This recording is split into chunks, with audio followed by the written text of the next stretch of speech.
not need to hire somebody to help you acquire a visa. Security officials say that unscrupulous individuals are targeting desperate applicants online. These criminals present themselves as officers from government agencies, ministries, non-government organizations, banks, telecoms, and other government bodies. They target people who are green about processes, who are in a state of urgency, who want shortcuts, who are very trusting,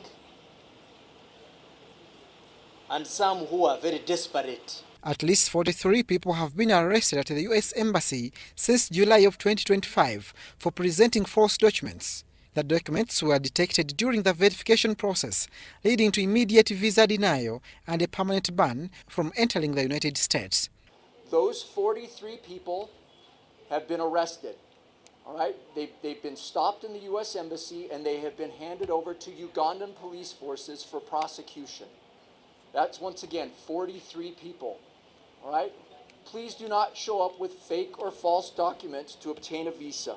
Applicants whose visas have been approved have also been cautioned against violating visa conditions. If you do receive the privilege of traveling to the United States, please make sure that you follow all of the instructions for the visa while you're visiting the United States. All right? When you arrive in the United States, the person that inspects your passport will tell you how long you have to stay. Please do not stay longer. All right? Please do not stay longer. That is an agreement. When you get that visa, that is an agreement between you, the person that accepted the visa, and the United States government that you will follow the rules of that visa. Due to the strict and lengthy visa applications process, authorities urge Ugandans intending to travel to the United States to follow all procedures. Do not use fraudulent documents. I cannot state that enough. That is where my team comes in. I have a team of people that do nothing but go through visa applications looking for fraudulent documents, looking for people that lie on their visa applications. Please do not lie on those visa applications. The United States has set stringent procedures for visa applicants from different countries to minimize fraud in line with the policies of the current U.S. administration. Abdul Nasser Lubwama for UBC. Thank you, Abdul Nasser Lubwama. Now, the government has unveiled a long-term resettlement plan for households displaced by landslides in the Elgon region. The Office of the Prime Minister says affected families will receive land and financial support to rebuild their lives as authorities also address victims of the Chitezi garbage slide in Wakiso district. Ivan Kahwa reports. In 2020, landslides affected the Elgon region, claiming lives and destroying property and displaced thousands of residents. The Office of the Prime Minister shows that 11,095 households were affected. Some families were relocated to temporary settlement camps in Ibolambuli and Bonambutie districts and provided with basic necessities, although reports indicate that some later abandoned the camps. You see, when they are in such camps, they can't live a normal life. They need to go back to live in an environment where they can fend for themselves, where they can take their children to school, and also be in an environment where they can grow their own food. The Office of the Prime Minister will provide 10 million shillings to each of the affected households, including 2 acres of land, and they will be constructing their own houses. 2,661 acres of land have been identified in Kweni district, and this land will be used to relocate 1,077 households. The government has spent 24.1 billion shillings under this specific arrangement. We have talked about 11,000 households. If you were to construct a house that is equivalent to around 30 million, 25 million, because we used to provide latrines, we used to bring in water, energy. When you add all that, it's quite a sum. And it was not cost effective. Meanwhile, the Office of the Prime Minister says it has mapped out other vulnerable areas across the country and is urging the public to remain vigilant, especially in disaster-prone regions. We traditionally have been having disasters in Mount Elgon and the Rwenzori region. But now you have Kisoro has come on board and some other parts of northern Uganda. To relocate over 10,000 people affected by the landslides in Ibududa and the Sebei sub-region, the government will require over 20,000 acres of land to ensure that this comes to reality. On the other hand, in August 2024, a landslide occurred in Chitezi where over 35 people lost their lives, over 200 homesteads displaced and 18 people injured. In response, the government also provided 2 million shillings to the families that were temporarily given shelter within the area for safety as startup. 8.4 billion is what was released to support. This money was spent on procuring food and non-food relief items. It was used to support the very displaced households with the disturbance allowance, and 1,051,689,000 was spent on compensating the houses that were destroyed during the passage of the machinery to access the scene of disaster. The rest of the houses were left to KCCA to compensate. Now, the Office of the Prime Minister has also confirmed that the people who are settled in the buffer zone will not be evicted because the Chitezi landfill has been decommissioned. The reason why they were being zoned was that eventually they will be relocated somewhere or they will be paid off. Still, the households that were going to be affected were so many, and some of them did not, of course, want to move. You know, the attachment people can have on their dwellings.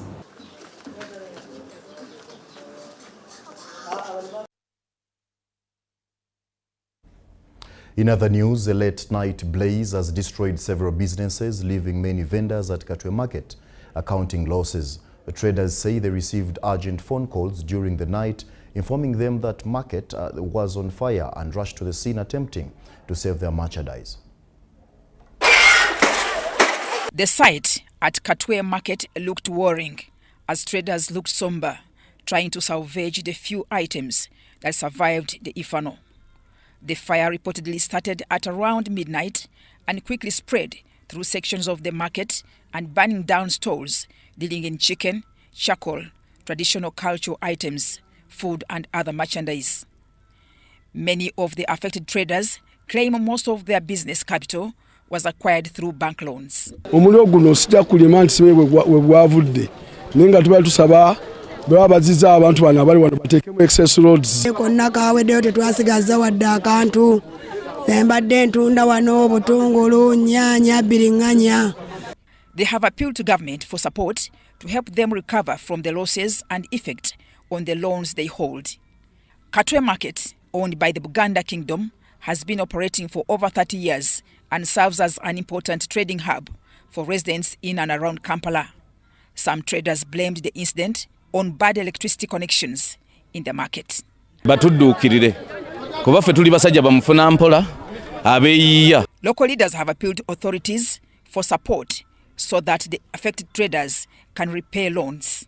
People are so congested, and this is what results after that. So we are looking, being in a Kampala metropolitan, after a memorandum with KCCA, we are looking towards the standard development, towards the infrastructure. Meanwhile, the spokesperson for the Uganda Police Force in charge of the Kampala metropolitan area, Rachel Kawala, says police have since launched investigations to establish the cause of fire. Police at Katwe are actively investigating a fire outbreak that happened at Katwe Market, Katwe 1, Kasule Zone in Makindye West.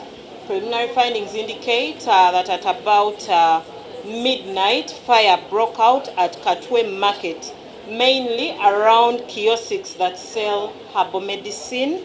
Our officers were informed and immediately responded to the fire scene and put out the fire.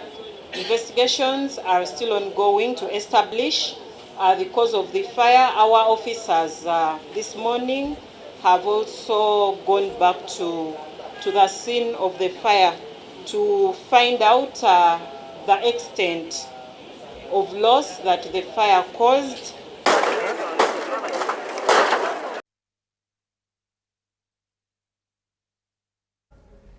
UBC News Tonight continues. Allow me to go for a very short commercial break. When I do return with business.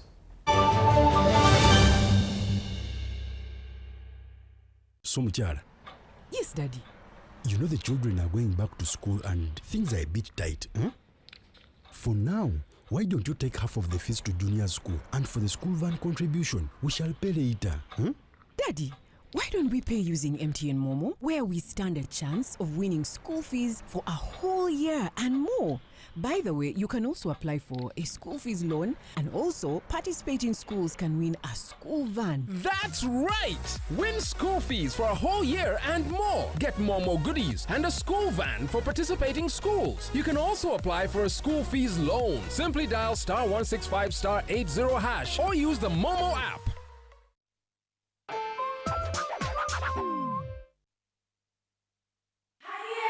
It's back, bigger, and with more business opportunities. It's the Pearl of Africa Tourism Expo, Poate 2026, Uganda's flagship tourism event. Poate 2026 will take place from the 21st to the 23rd of May 2026 at the Speak Resort Convention Center, Munyonyo, under the theme Wanderlust. It's your time to thrive.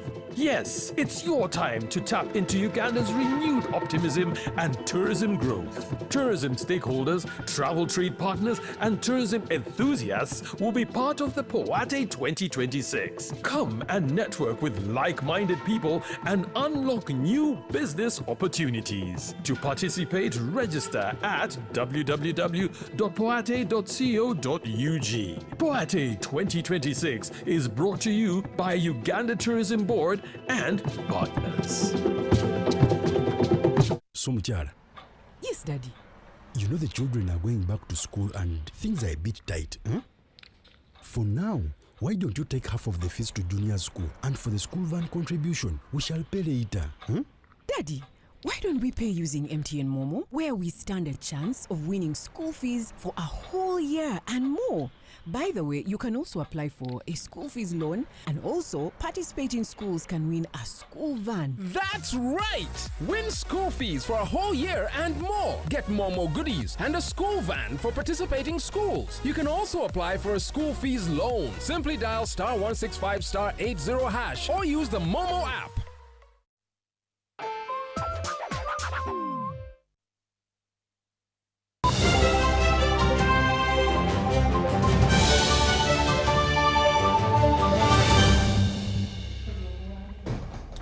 Welcome back from that short commercial break. And in business, the Transboundary East African Crude Oil Pipeline EACOP project emerged as one of the contentious issues during the just concluded Tanzania-Uganda Joint Permanent Commission in Dar es Salaam.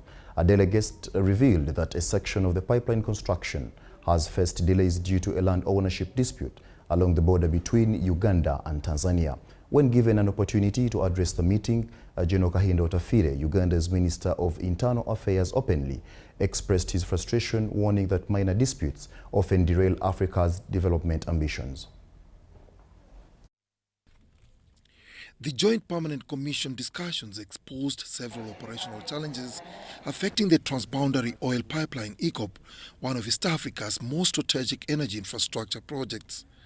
According to the State Minister for Foreign Affairs, John Mulimba, the disagreement stems from a piece of land commonly referred to as no man's land at the Mutukula border, where project implementers had sought to secure a certificate of title. We have what we call the borderline. The borderline is an imaginary line not seen by anybody. However, in the land management by both countries, always leave what we call the reserve. The reserve, which is about 15 meters either side. Therefore, the reserve is composed of about 30 meters. But the 30 meters, the 15 meters either side, belong to either jurisdiction. Therefore, when you are issuing the land title, you must issue a land title that goes up to the borderline. Now, I think there was a mistake on the side of Uganda, because the United Republic of Tanzania issued a certificate of land within their jurisdiction, which touches the borderline, the marginal line. Uganda, on the other hand, thought that the reserve was not part of Uganda land, and therefore they had not processed a title, including that. We have now told them to go and correct that and issue. Although efforts are underway by both governments to resolve the matter, the push and pull between the parties involved drew a sharp response from Major General Kahinda Utafire, who emphasized the need for greater cooperation in advancing shared regional interests.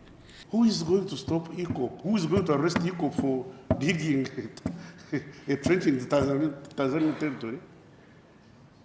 Nana tawanyanganya mali yao. That should become a sticking point. Nana tanyanganya EACOP ardhi hiyo, so that it becomes an issue. EACOP is like a child of Tanzania and Uganda. He noted that disputes over territorial integrity remain one of Africa's biggest challenges, warning that such disagreements not only slow social and economic transformation, but can also work to the advantage of forces opposed to the continent's progress. Sovereignty in poverty is poverty of sovereignty. The poor can't be sovereign. The poor can't be sovereign. And if you don't wake up to the new reality is that might is right.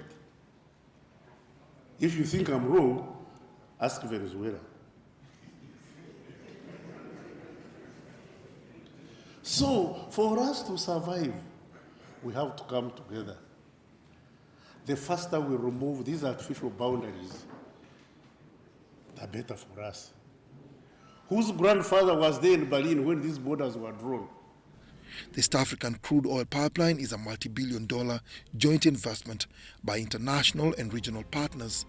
The pipeline stretches about 1,443 kilometers, transporting crude oil from Hoima district in Uganda to the port of Tanga in Tanzania.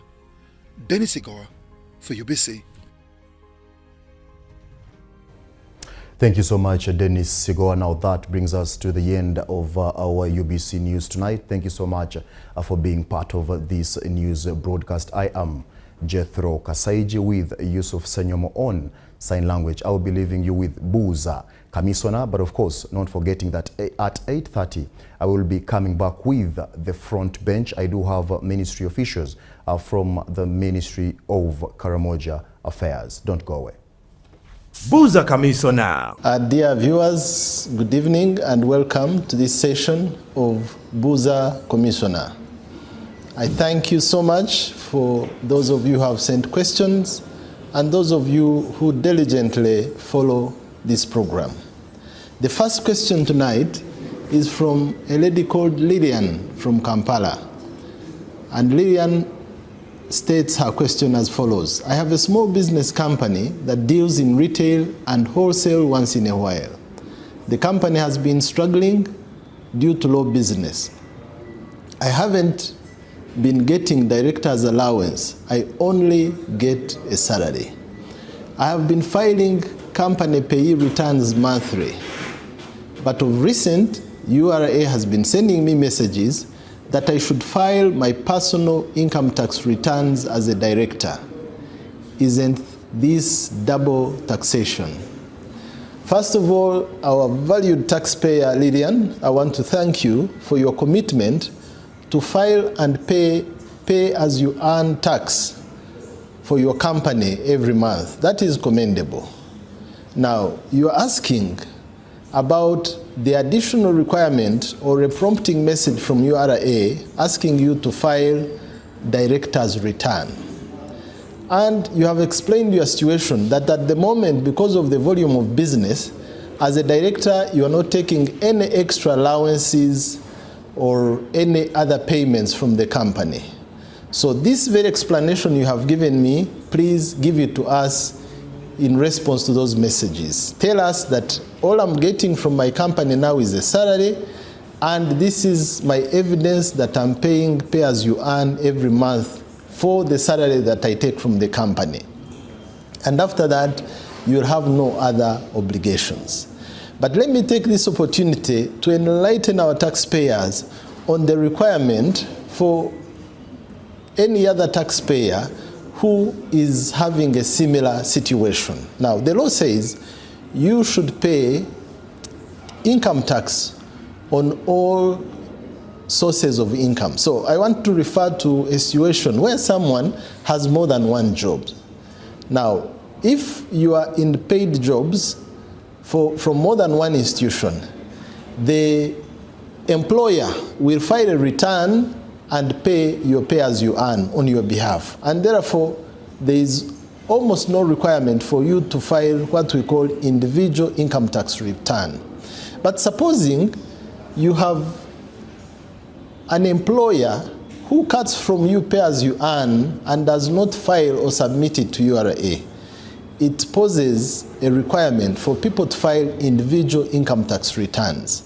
This is something for the future. As Uganda Revenue Authority, we are thinking of ways of simplifying and improving the individual income tax returns so that, yes, the employer files the return, but also you, the employee, files what we call an individual income tax return.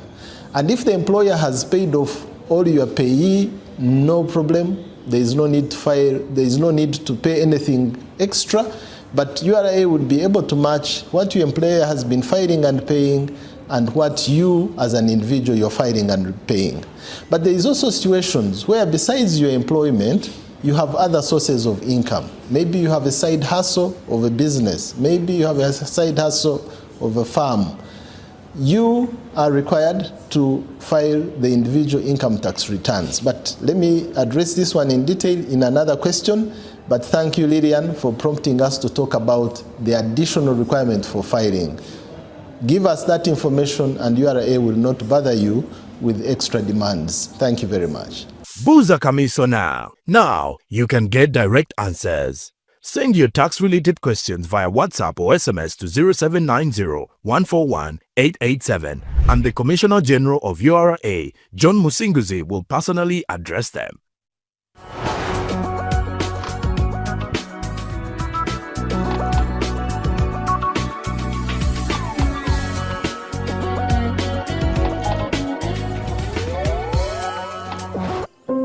From the hands that nurture the land to the minds shaping tomorrow, Value Addition is about advancing the well-being of people.